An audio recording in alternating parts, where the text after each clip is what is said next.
ओम शांति। आज है 15 सितंबर 2025 की साकार मुरली से बाबा ने कहा, मीठे बच्चे। हाँ जी बाबा, बाप आए हैं तुम्हें कर्म अकर्म विकर्म की गुह्य गति सुनाने। जब आत्मा और शरीर दोनों पवित्र हैं तो कर्म अकर्म होते हैं और पतित होने से विकर्म होते हैं। तो इस संगम युग पर परमात्मा ही हमें आकर कर्म अकर्म और विकर्म की गुह्य गति की समझानी देते हैं। मतलब आप ही हमें समझाते हैं कि कर्म कब होते हैं, अकर्म कब होते हैं और विकर्म कब बनते हैं।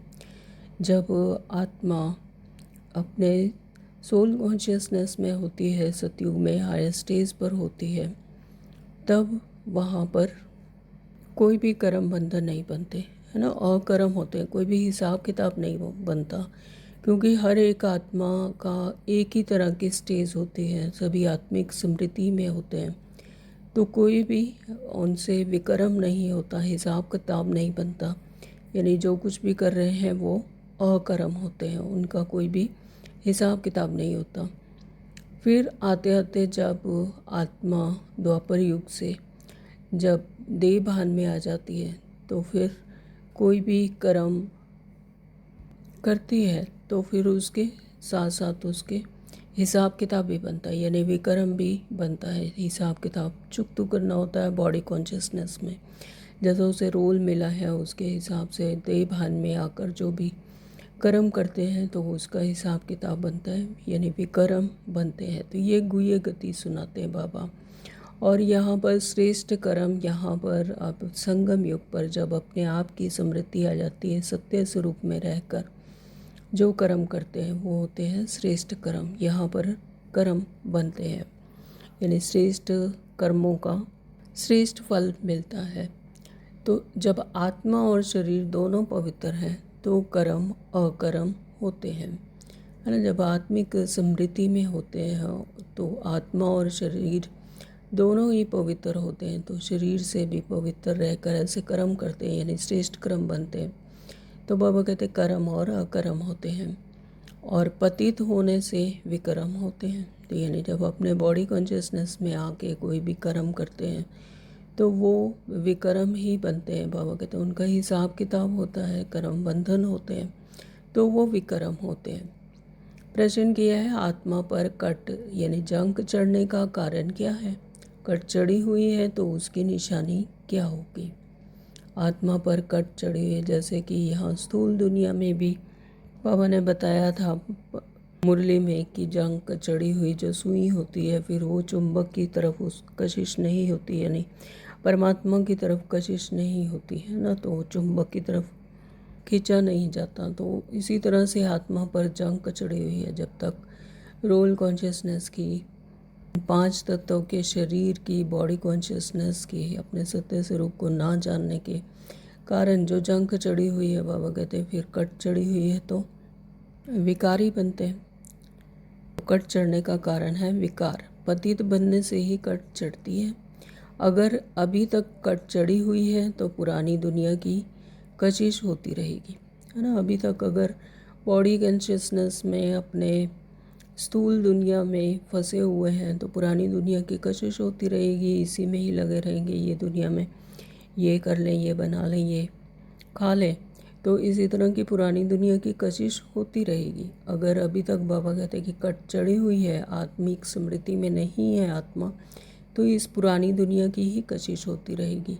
बुद्धि क्रिमिनल तरफ जाती रहेगी, याद में नहीं रह सकेंगे, क्योंकि बॉडी कॉन्शियसनेस है तो बॉडी के ही सब क्रियाकलाप और धर्म और क्रियाकलाप और संबंधी याद आएंगे, है ना। तो बॉडी के ही सब कुछ याद आएगा तो फिर बुद्धि जो है क्रिमिनल तरफ रहेगी, तो याद में नहीं रह सकेंगे। तो परमात्मा ने हमें बताया कि स्वयं को आत्मा समझ, देह को भूल, खुद को आत्मा समझ परमात्मा को याद करो। तो याद में तभी रह सकेंगे जब स्वयं को आत्मा समझेंगे। ओम शांति, ओम शांति बाबा। बच्चे इसका अर्थ तो समझ गए हैं। ओम शांति कहने से ही यह निश्चय हो जाता है कि हम आत्माएं यहाँ की रहवासी नहीं है ना। ओम शांति यानी मैं आत्मा शांति शांत स्वरूप हूँ, शांति ही मेरा घर है। तो ओम शांति कहने से ही यह निश्चय हो जाता है कि हम आत्मा यहाँ की रहवासी नहीं हैं। हम तो शांति धाम की रहवासी हैं। हमारा स्वधर्म शांत है। तो जब घर में रहते हैं तो फिर यहाँ आकर पाठ बजाते हैं, क्योंकि शरीर के साथ कर्म करना पड़ता है। तो यहाँ पर तो जब शरीरधारी बनते हैं, शरीर धारण करते हैं, तो कर्म करना पड़ता है। कर्म होता है एक अच्छा और दूसरा बुरा। कर्म बुरा होता है रावण राज्य में। तो कर्म भी दो तरह के होते हैं, एक अच्छा कर्म होता है, एक बुरा कर्म होता है ना। तो बाबा कहते हैं कि अगर कर्म बुरा होता है तो वो रावण राज्य में होता है। रावण राज्य में सबके कर्म विकर्म बन जाते हैं। एक भी मनुष्य नहीं जिससे विकर्म ना होता हो। मनुष्य तो समझते हैं साधु सन्यासी आदि से विकर्म नहीं हो सकता, क्योंकि वह पवित्र रहते हैं, सन्यास किया हुआ है। वास्तव में पवित्र किसको कहा जाता है ये बिल्कुल नहीं जानते। तो ऐसे कह देते हैं कि जो सन्यासी है, सन्यास में वो तो पवित्र रहते हैं, तो उनसे तो कोई विकर्म होता नहीं। लेकिन बाबा कहते हैं कि पवित्र किसको कहा जाता है ये बिल्कुल नहीं जानते। अपने सत्य स्वरूप का जिनको नहीं पता वो पवित्र कैसे रह सकते। मन बुद्धि संस्कार से भी पवित्र होना, जब अपने सत्य स्वरूप में टिकते हैं है ना, तब पवित्र बनते हैं आत्मा की सानिध्य में, अपने सत्य स्वरूप में। तो यह बिल्कुल नहीं जानते। कहते भी हैं हम पतित हैं, पतित पावन को बुलाते हैं।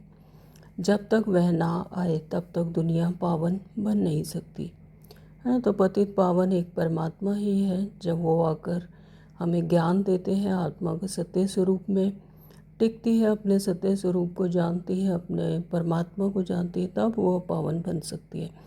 तभी बाबा कहते हैं कि अपने अपनी याद से जितना जितना याद करते हैं, तब अपने विकर्मों को, बॉडी कॉन्शियसनेस के जो विकर्म हैं उनका विनाश कर, भस्म कर, और अपने जब अपने आत्मिक स्मृति में रहती है, अपने सत्य स्वरूप में टिकती है कि मैं ये नहीं, मैं तो आत्मा हूँ। और आत्मा का मूल गुण ही है क्या?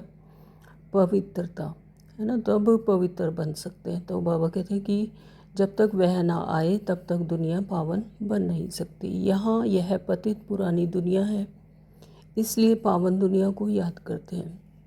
पावन दुनिया में जब जाएंगे तो पतित दुनिया को याद नहीं करेंगे, है ना। तो पावन दुनिया में जाएंगे तो पतित पने का पता ही नहीं होगा। वहाँ पर ये कॉन्शियसनेस नहीं होती कि पतित दुनिया भी कोई होती है, तो पतित दुनिया को याद नहीं करेंगे। वह दुनिया ही अलग है। हर एक चीज़ नई फिर पुरानी होती है ना। तो नई दुनिया में एक भी पतित हो ना सके। तो वहाँ पर जैसे यहाँ पतित दुनिया में कोई पवित्र नहीं होता, वैसे ही वहाँ पर पवित्र दुनिया में कोई पतित नहीं होता। तो नई दुनिया का रचयिता है परमपिता परमात्मा, वही पतित पावन है। उनकी रचना भी जरूर पावन होनी चाहिए। पतित सो पावन, पावन सो पतित, है ना। तो ये भी ड्रामा में नोंद है कि जो पतित है वो पावन बनेगा परमात्मा की याद से ज़रूर, और जो पावन है वो भी धीरे धीरे ड्रामानुसार रावण राज्य में ज़रूर आते हैं और पतित बनते जाते हैं। तो यह बातें दुनिया में किसी की बुद्धि में भी बैठ ना सके। कल्प कल्प बाप ही आकर समझाते हैं। तुम बच्चों में भी कई निश्चय बुद्धि होकर फिर संचय बुद्धि हो जाते हैं। तो बाबा कहते हैं कि तुम बच्चे भी जानते हैं, तुम्हें आकर बाबा समझाते हैं, लेकिन फिर भी निश्चय बुद्धि होकर फिर संचय बुद्धि हो जाते हैं, क्योंकि माया एकदम हप कर लेती है। तो महारथी होना, तो महारथियों को ही भाषण पर बुलाते हैं, महाराजाओं को भी समझाना है। तो जो बाबा के बच्चे हैं वो महारथी हैं, बाबा उन्हें महारथी कहते हैं। तो बाबा कहते हैं भाषण पर बुलाते हैं, महाराजाओं को भी समझाना है। तुम ही पहले पावन पूज्य थे, अभी तो यह है ही पतित दुनिया। पावन दुनिया में भारतवासी ही थे। तुम भारतवासी आदि सनातन देवी देवता धर्म के डबल सिरताज संपूर्ण निर्विकारी थे। बाबा कहते हैं कि तुम ही भारतवासी सनातन धर्म के, देवी देवता धर्म के डबल सिरताज संपूर्ण निर्विकारी थे।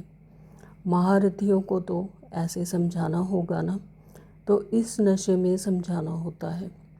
भगवानुवश काम चिता पर बैठ सांवरे बन जाते हैं, फिर ज्ञान चिता पर बैठने से गोरा बनेंगे, है ना। तो काम चिता पर बैठकर यानी विकारी बनकर फिर सांवरे बन जाते हैं, पतित बन जाते हैं, और फिर ज्ञान धारण करके ज्ञान चिता पर बैठने से फिर गोरा बनेंगे यानी पवित्र बनेंगे। तो अब जो भी समझाते हैं वह तो कामचिता पर बैठ ना सके, परंतु ऐसे भी हैं जो औरों को समझाते समझाते कामचिता पर बैठ जाते हैं।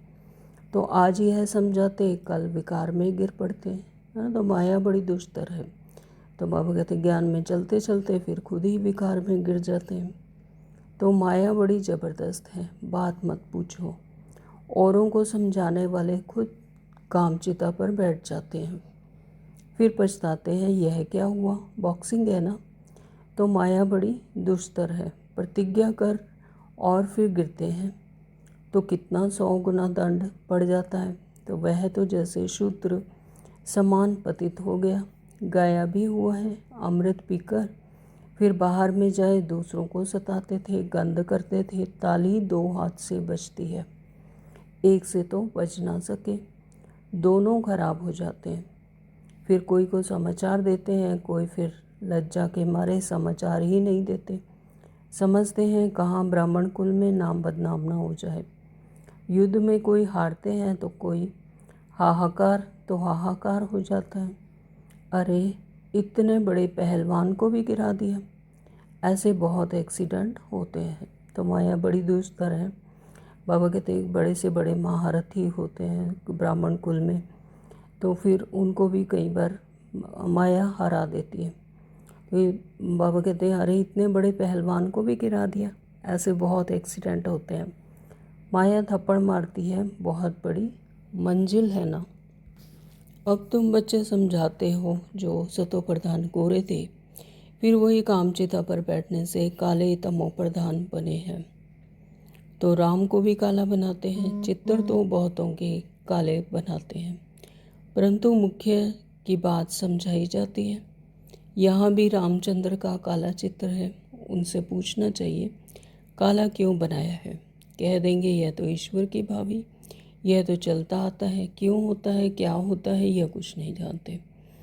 अब तुमको बाप समझाते हैं कामचिता पर बैठने से पतित दुखी वर्थ नॉट अ पैनी बन जाते हैं। वह है निर्विकारी दुनिया, यह है विकारी दुनिया। तो ऐसे ऐसे समझाना चाहिए। यह सूर्यवंशी, यह चंद्रवंशी, फिर वैश्यवंशी बनना ही है। वाम मार्ग में आने से फिर वह देवता नहीं कहलाते। तो जगन्नाथ के मंदिर में ऊपर में देवताओं का कुल दिखाते हैं, ड्रेस देवताओं की है, एक्टिविटी बड़ी गंदी दिखाते हैं।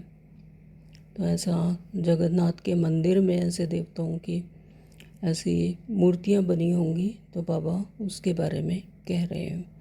तो बाप जिन बातों का अटेंशन खिंचवाते हैं ध्यान देना चाहिए। मंदिरों में बहुत सर्विस हो सकती है, श्रीनाथ द्वारे में भी समझा सकते हैं। पूछना चाहिए इनको काला क्यों का बनाया है, तो यह समझाना तो बहुत अच्छा है। वह है गोल्डन एज, यह है आयरन एज। कट चढ़ जाती है ना, तो अभी तुम्हारी कट उतर रही है। तो जितना जितना परमात्मा की याद में रहते हैं, अपना आत्मिक स्वरूप में रहते हैं, अपने सत्य स्वरूप में रहते हैं, ये कॉन्शियसनेस में रहते हैं कि हम हैं ही आत्मा, तो बाबा कहते हैं कि फिर यह कट उतर रही है। तो जो याद ही नहीं करती तो कट भी नहीं उतरती, है ना। तो मेन बात बाबा ने कहा कि याद में जितना रहेंगे तो कट उतरेगी। ज्ञान तो धारण करना सहज है, लेकिन याद में रहना उसमें मेहनत है। बहुत कट चढ़ी हुई होगी तो उसे पुरानी दुनिया की कशिश होती रहेगी, है तो जितना इस बॉडी कॉन्शियसनेस में रहेंगे, इस पूरा दुनिया में, इस 5 तत्वों की दुनिया में फंसे रहेंगे, तो पुरानी दुनिया की ही कशिश होती रहेगी। इसी में ही मन बुद्धि संस्कार फंसी रहेगी। सबसे बड़ी कट चढ़ती ही है विकारों से, पतित भी उनसे बने हैं। तो अपनी जांच करनी है, हमारी बुद्धि क्रिमिनल तरफ तो नहीं जाती, है तो अपने आप की चेकिंग, अपने आप पर अटेंशन देना कि हमारी बुद्धि कहीं क्रिमिनल तरफ तो नहीं जाती। हम बॉडी कॉन्शियसनेस में कितनी टाइम रहते हैं और आत्मिक अभिमानी स्थिति में कितना टाइम रहते हैं। तो अच्छे अच्छे फर्स्ट क्लास बच्चे भी फेल हो पड़ते हैं। तो इसमें मेहनत है। बाबा कहते हैं कि अच्छे अच्छे जो बच्चे हैं जो समझते हैं हर तरह से ज्ञान को और योग को, तो बाबा कहते हैं वो भी फेल हो पड़ते हैं। अभी तो उन बच्चों को यह समझ मिली है। मुख्य बात है ही पवित्रता की। शुरू से लेकर इस पर ही झगड़े चलते आए हैं। बाप ने ही यह युक्ति रची। सब कहते थे हम ज्ञान अमृत पीने जाते हैं। ज्ञान अमृत है ही ज्ञान सागर के पास।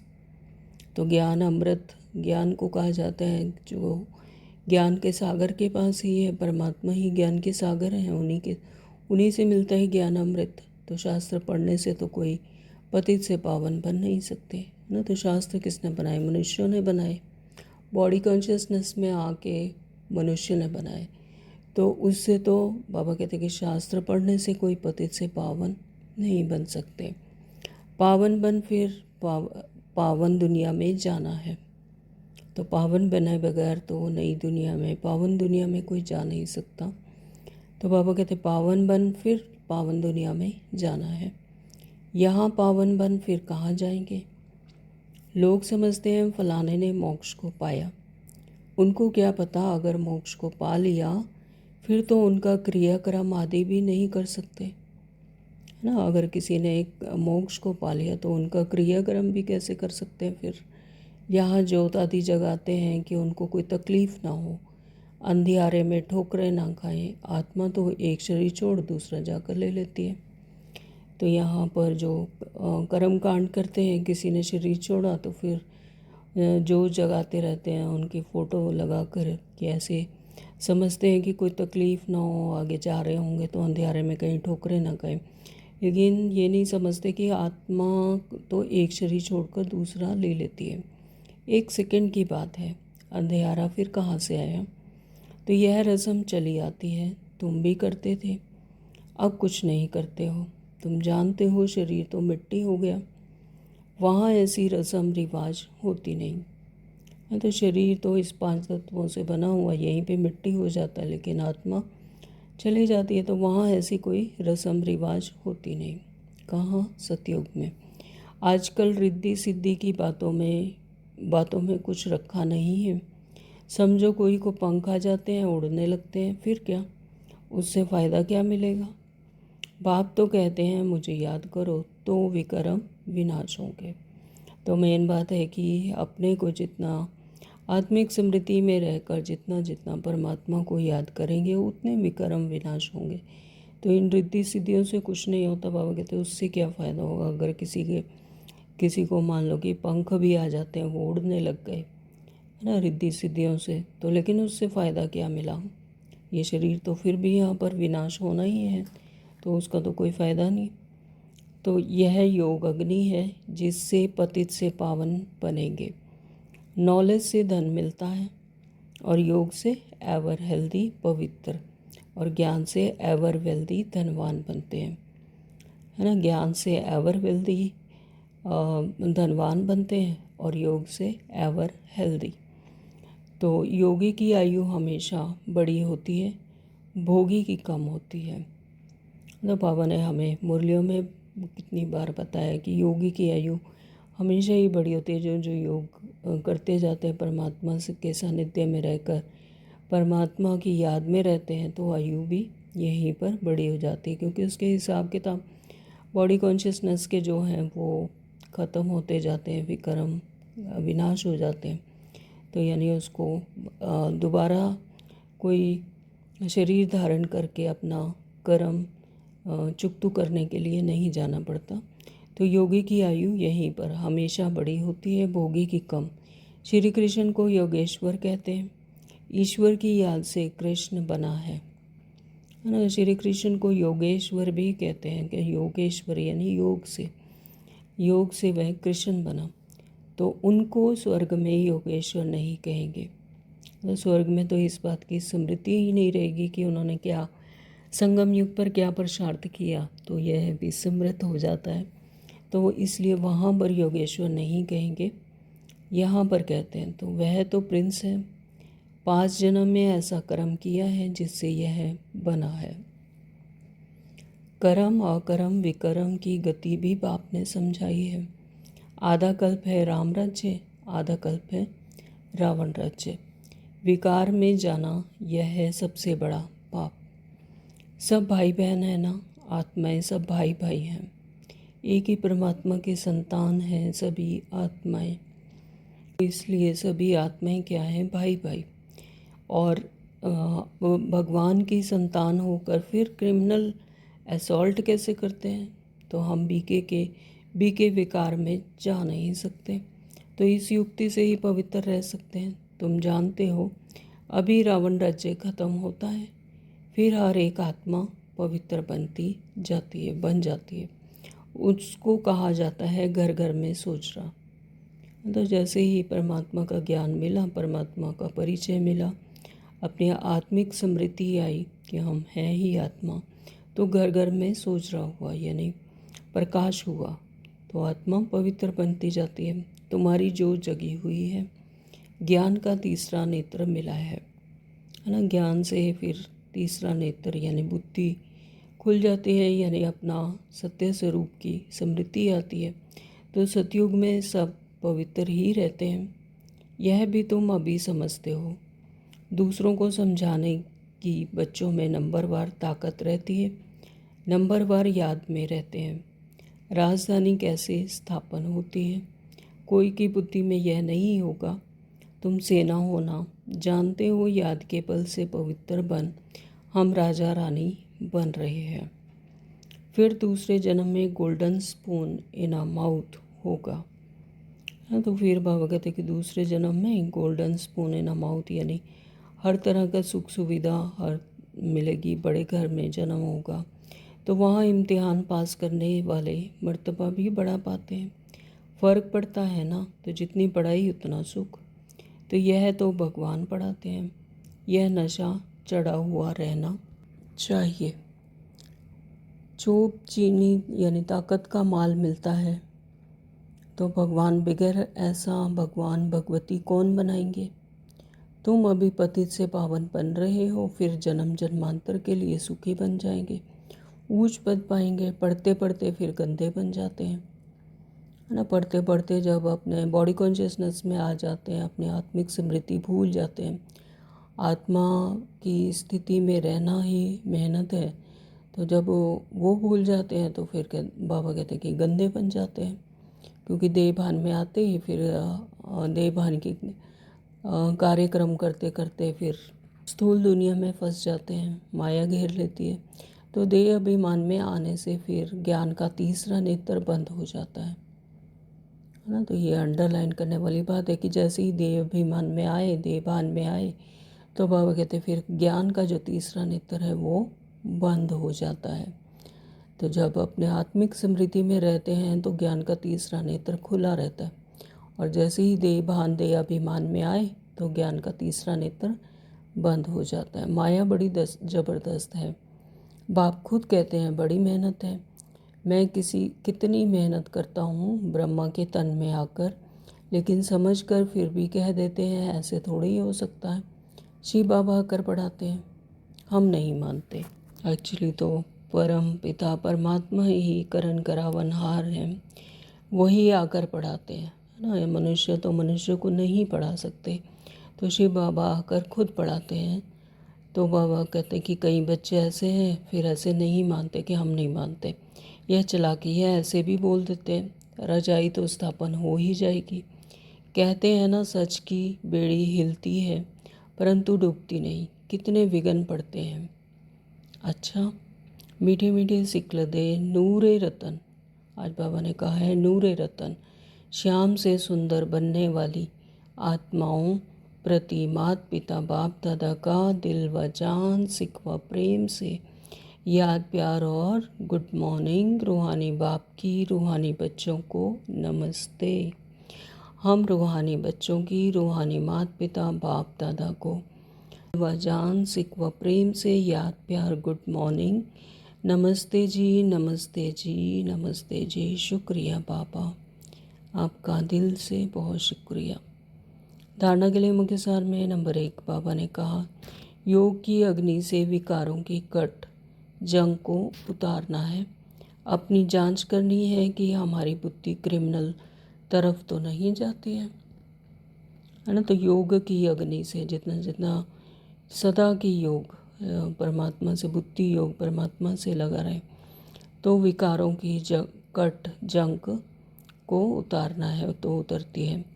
अपनी जांच करनी है कि हमारी बुद्धि क्रिमिनल तरफ तो नहीं जाती है, यानी हम आँखों से, मन से, बुद्धि से कोई भी विकर्म तो नहीं करते। नंबर 2, बाबा ने कहा निश्चय बुद्धि बनने के बाद फिर कभी किसी भी बात में संशय नहीं उठाना है। एक बार निश्चय हो गया तो फिर बाबा कहते संशय नहीं आना चाहिए, तो संशय नहीं उठाना है। विकर्मों से बचने के लिए कोई भी कर्म अपने स्वधर्म में स्थित होकर बाप की याद में करना है। वरदान दिया बाबा ने, श्रेष्ठ पालना की विधि द्वारा वृद्धि करने वाले सर्व की बधाइयों के पात्र भव। श्रेष्ठ पालना की विधि द्वारा वृद्धि करने वाले सर्व की बधाइयों के पात्र भव। संगम युग बधाइयों से ही वृद्धि पाने का युग है।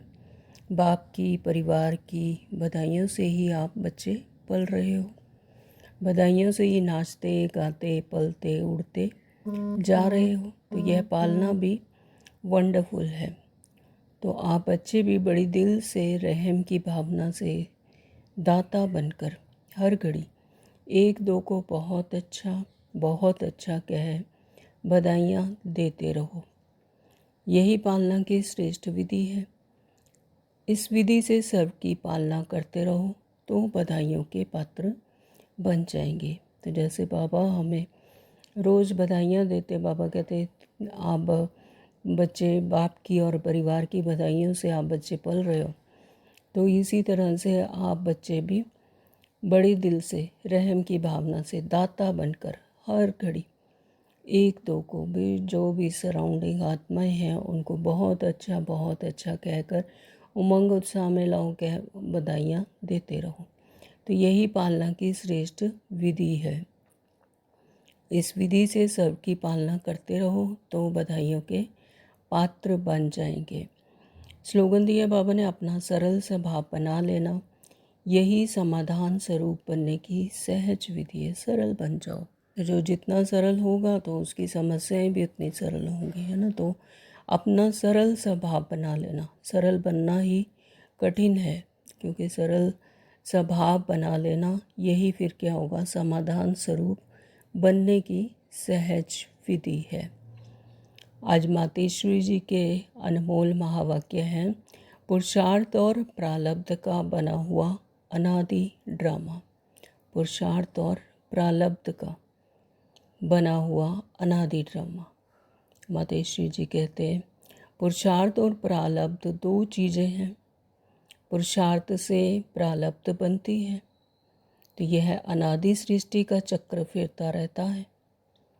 तो जो आदि सनातन भारतवासी पूज्य थे वही फिर पुजारी बने, फिर वही पुजारी पुरुषार्थ कर फिर पूज्य बनेंगे।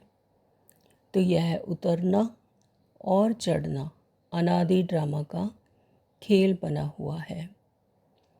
तो जिज्ञासु ने कहा, मातेश्वरी मेरा भी यह प्रश्न उठता है कि जब यह ड्रामा ऐसा बना हुआ है तो फिर अगर ऊपर चढ़ना होगा तो आपे ही चढ़ेंगे, फिर पुरुषार्थ करने का फ़ायदा ही क्या हुआ। तो जो चढ़ेंगे फिर भी गिरेंगे, फिर इतना पुरुषार्थ ही क्यों करें। मातेश्वरी आपका कहना है कि यह ड्रामा हूबहू रिपीट होता है, तो क्या ऑलमाइटी परमात्मा सदा ऐसे खेल को देखकर खुद थकता नहीं है। तो किसी जिज्ञासु ने ऐसे मातेश्वरी जी को प्रश्न किए।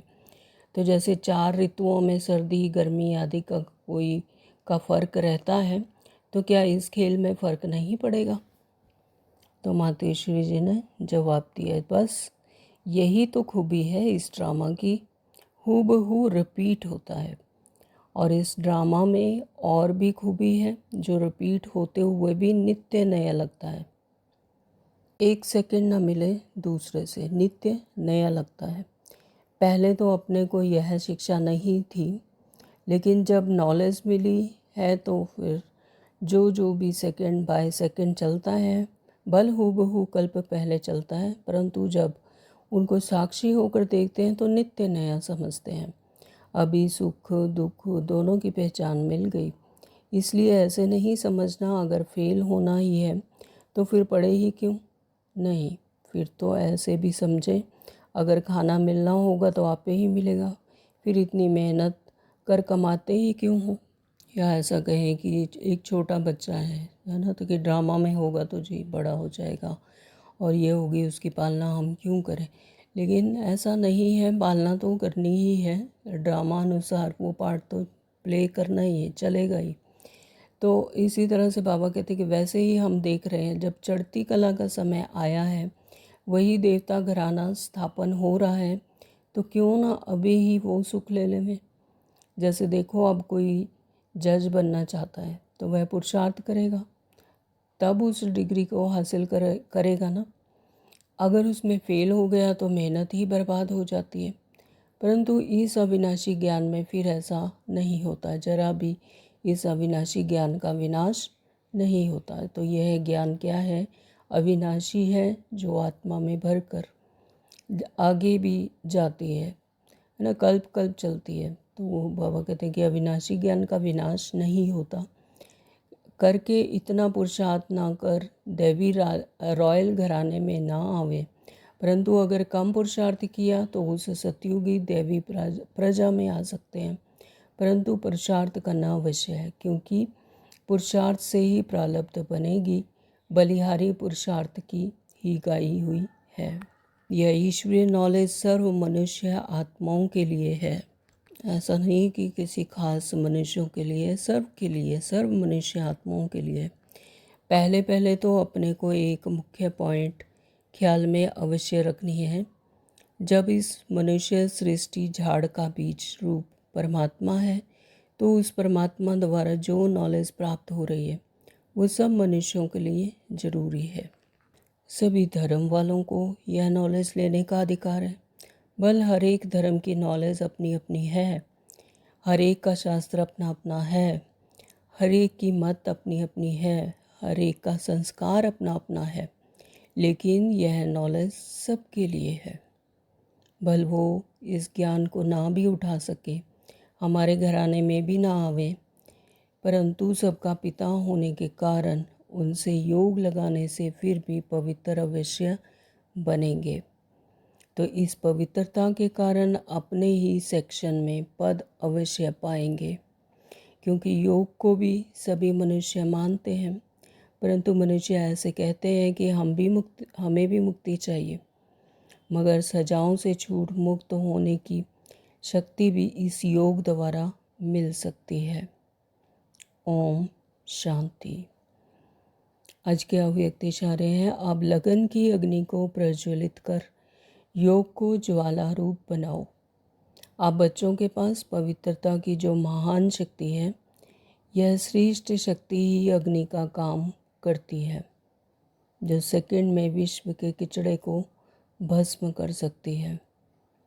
जब आत्मा पवित्रता की संपूर्ण स्थिति में स्थित होती है, तो उस स्थिति में श्रेष्ठ संकल्प से लगन की अग्नि प्रज्वलित होती है और किचड़ा भस्म हो जाता है। वास्तव में यही योग ज्वाला है। अभी आप बच्चे अपनी श्रेष्ठ शक्ति को कार्य में लगाओ। बाबा ने क्या कहा कि आप बच्चों के पास जो पवित्रता की महान शक्ति, पवित्रता ही सबसे महान शक्ति है। जितना जितना परमात्मा को याद करते हैं, विकर्म भस्म होते हैं, उतनी आत्मा पवित्र बनती जाती है। तो बाबा कहते हैं ऐसी श्रेष्ठ शक्ति ही फिर अग्नि का काम कर सकती है और सेकंड में विश्व के किचड़े को भस्म कर सकती है। तो जब आत्मा पवित्रता की संपूर्ण स्थिति में, अपने आत्मिक समृद्धि में जब संपूर्ण हाईएस्ट स्टेज पर जब आत्मा होती है, तो उस स्थिति में श्रेष्ठ संकल्प की लगन से एक संकल्प लिया तो अग्नि प्रज्वलित होती है और किचड़ा भस्म हो जाता है। वास्तव में यही योग ज्वाला है। तो अभी आप बच्चे अपनी इस श्रेष्ठ शक्ति को बाबा कहते हैं कि कार्य में लगाओ, यानी अपनी वृत्ति इतनी पवित्र, इतनी श्रेष्ठ बन जाए कि विश्व का कोई भी किचड़ा, कोई भी विकर्म हो, वो भस्म हो जाए। अभी 1 मिनट के साइलेंस में परमात्मा की याद से लगन की अग्नि को प्रज्वलित कर योग के ज्वाला स्वरूप बनेंगे।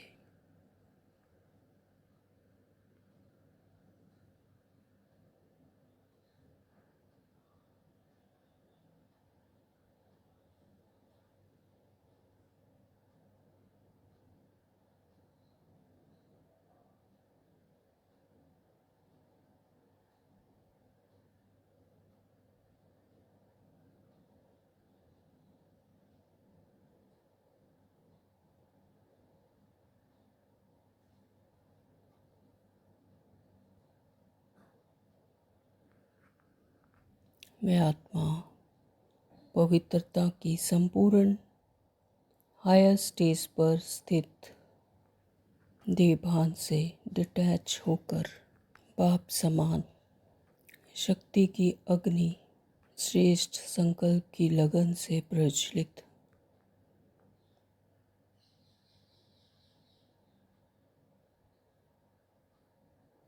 करती हूँ,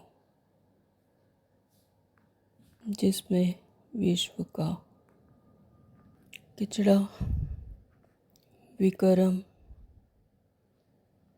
विकारों रूपी मनोवृत्ति धुएं की तरह भस्म हो रहा है।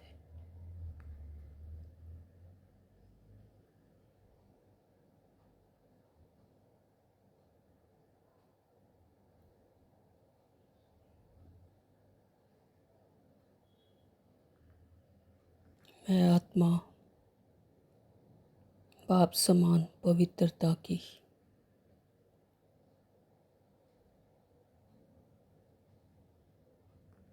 संपूर्ण स्टेज पर स्थित हूँ।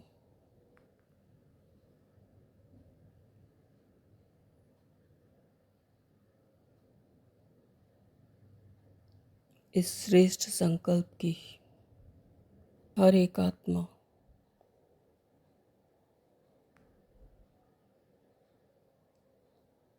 की भी श्रेष्ठ संकल्प की अग्नि प्रज्वलित हो रही है।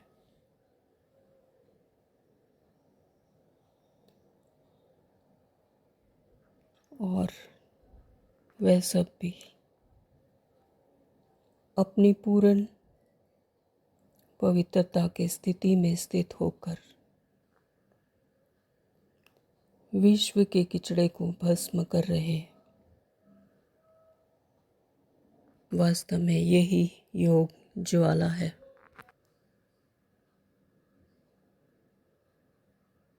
ओम शांति। Thank you Baba.